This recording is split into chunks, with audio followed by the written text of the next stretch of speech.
I'll split this in three parts. Okay. Like first, however the time you allocate, it should be three parts. Whether it is 6 months or 9 months, it's just per day you have to give more time. So these three parts are: first is knowledge gaining phase. Like it's mostly in quant, it is like working on your arithmetic skills, your speed skills, and I mean improving your speed, accuracy, and some topics in geometry, logarithms, trigonometry, such topics. There are some formulas and some concepts which you have to learn. And I guess it's the first phase where you gain knowledge in quant. And in VARC, it's like practicing more passages, diverse set of passages, like reading about ancient history, art, topics like Renaissance or colonial history. Like you should have some diverse topics in your bank in the first few 2 or 3 months in VARC, so that you are familiar with the topics, you have some knowledge. Like whenever a new passage comes in the similar topic, you should be able to kind of gauge the terms and what the author is trying to explain. And BA part, I did not focus much while I was doing the first knowledge gaining phase. BA is kind of tricky, so I did not focus much. Coming to DILR, you should solve more puzzles. I mean, conventional preparation strategies like the part which is given in materials and syllabus is okay, but you should be trying to do new sets of questions like, I mean, something like Sudoku or any other mathematical puzzle solving, complex puzzle solving should be part of your hobby. It should be part of your daily timetable, solving one or two puzzles just to improve your skills in logical reasoning part. So this is the first phase. Next phase is mocks phase, like where you give lot of mocks. I say in your second phase you should give at least two mocks per week, and you should analyze them. You are going wrong in speed or accuracy. Uh, you should be able to judge yourself. I mean, analyzing mocks is one of the key part in the second phase. You will be learning stuff, and also you will be giving mocks. Mocks should be taken very seriously in this phase. And I think by the time of the second phase end, you will reach your peak efficiency. I mean, at that point, like mostly it will be in October or November first week or October mid, you will be at your peak efficiency. And from that point, your phase three begins, where you have to stay there. I mean, either you can improve yourself in a very small percentages in phase three. You have to revise all the quant concepts and keep on practicing the same sets. Like when you practice a lot, you go into a different zone where you forget the important things which you did first. So revision and reanalysis of your exams, where you are scoring, where you are scoring less. So I'll give my case as an example. I made one of my mistakes in phase three. So my mistake was I was good in quant. I was considerably good in BARC, but DILR I thought I was good, but I was not really that good. But I spent more time on improving my attempts in quant and VARC. Like I was already doing 20 questions in 40 minutes. I wanted to push them to 22 or 23. But in the end, I realized that I wasn't able to do that successfully in the exam. I wasted really 2 to 3 weeks before CAT trying to achieve this feat. So what I should have done was, my DILR attempts were considerably less when compared to BARC and um, quant. So I should have given more time in improving my attempts in DILR and improving my accuracy as well. I was giving less attempts, and also I was not really that accurate. I mean, in DILR, you should strive for 100% accuracy because there is scope for 100% accuracy. So that was my mistake. So after the second phase, I think you should analyze your mocks, every mock you have written. You should come to a conclusion, and you should really work on improving the last 5 to 10% in the last 1 month. So this is my strategy. Started with difficult topics, like when I started my preparation, because I know that it is a strong section. I started with difficult topics first. I finished geometry, number theory, number system, etc. All logarithms, trigonometry, probability, P and C, all these difficult topics I took first, so that I have some good touch on them. I mean, they are kind of forgotten.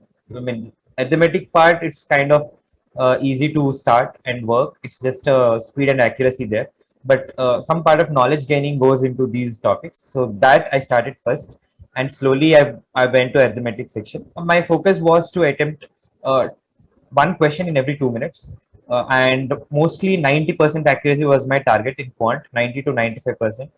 So I achieved that, like given that it is my strong subject. In every exam, I wanted to do this 20 questions in 40 minutes. So mostly I reached the target in the initial part, and like towards the end also it was my peak efficiency. And I usually used to make 17 to 18 correct.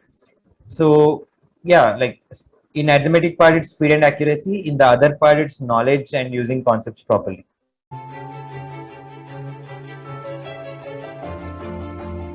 Key is many people waste time on VA. I think how much ever you prepare for VA, you cannot cross 70% accuracy there. Like 60 to 70% will be your peak efficiency. And even if you don't prepare that much, you will make half of them correct. So for that improvement, if you are spending a lot of time on VARC, it is going to be a negative impact on RC. Okay, so in VA, if you spend more time on VA while preparing or in exam, it will impact your RC. I say focus, I mean, give 80% of your preparation time to RC and read diverse passages from diverse topics. I mean, it's not a really a word game where you will be thrown at difficult words and you have to understand the words. I think the words are really understandable in the passages, but the construction of the passage is very difficult. Like there will be a lot of content embedded in a very short passage, and you have to interpret a lot from a very less information. So I think reading diverse topics, diverse passages, newspaper reading should be an hobby that is given. Other than that, also you should read some of the different books like Sapiens, which gives you a different perspective on your history, anthropological history. So that kind of readings help. Even if you don't have time to read all those things, I suggest practice diverse set of passages. That is really important.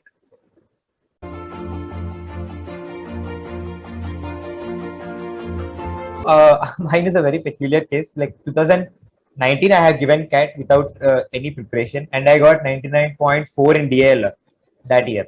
And now I prepared this year, and I got 96 percentile. So DILR is a very tricky game.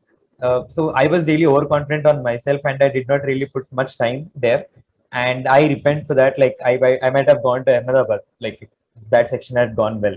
So my mistakes are I did not practice much. Like DLR, people think it is logical skill, and only people with high IQ get that. No, because there was a question where I had to solve 6 equations to get to the answer.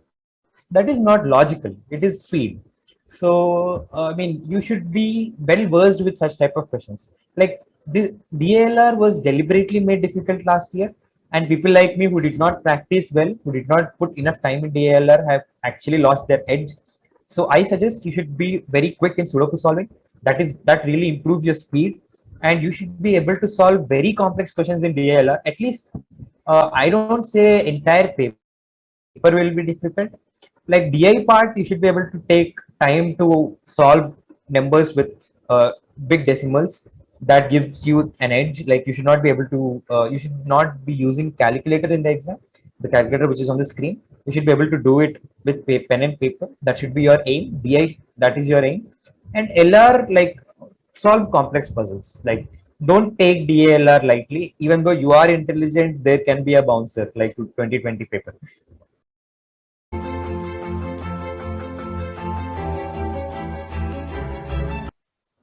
I think I agree. I mean, the quant level difficulty level has decreased, but even now engineers are able to do well.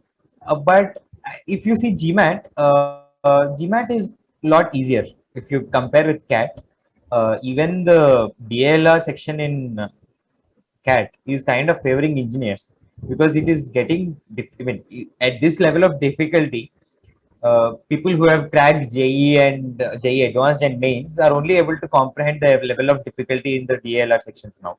VARC, I agree. It is kind of getting a level playing field. Like previously, it used to be kind of easy, and now from last 2 years, VARC is difficult. And yes, in VARC section, I think it is going on par with GMAT.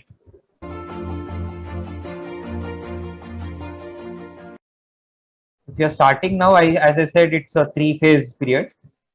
Like whenever you start, I think it depends on the amount of time you put in per day.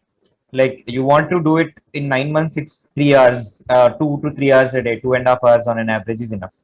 Like if you want to do it in 5 months, I think it should be 4 hours, 4.5 hours per day, and two subjects per day, two subjects each 2 hours. And you should be, one important advice I was given by my mentor is, everything you practice, you should be having a stopwatch beside you. Like even while you are practicing, or your, I mean, exam is anyway an exam, but even when you are practicing, you should have a stopwatch. Like that kind of brings speed into your daily life. So this is one great advice I was given by my mentor, and I think that really helped me.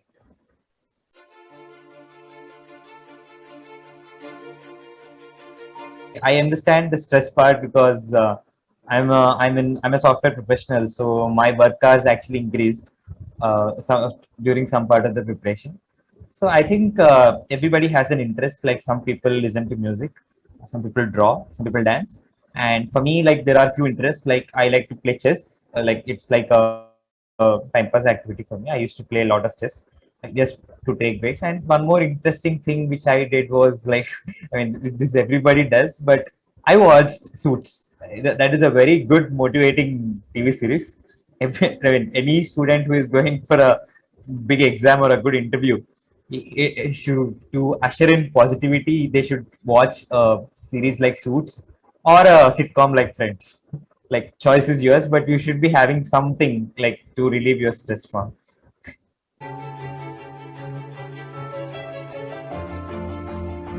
That's really good. I think such an initiative is really going to help students who are going to crack CAT, because I think CAT preparation is not accessible like JEE preparation is not accessible to many people, and I think what you're doing is really good. And like I am really honored to be part of like such an initiative.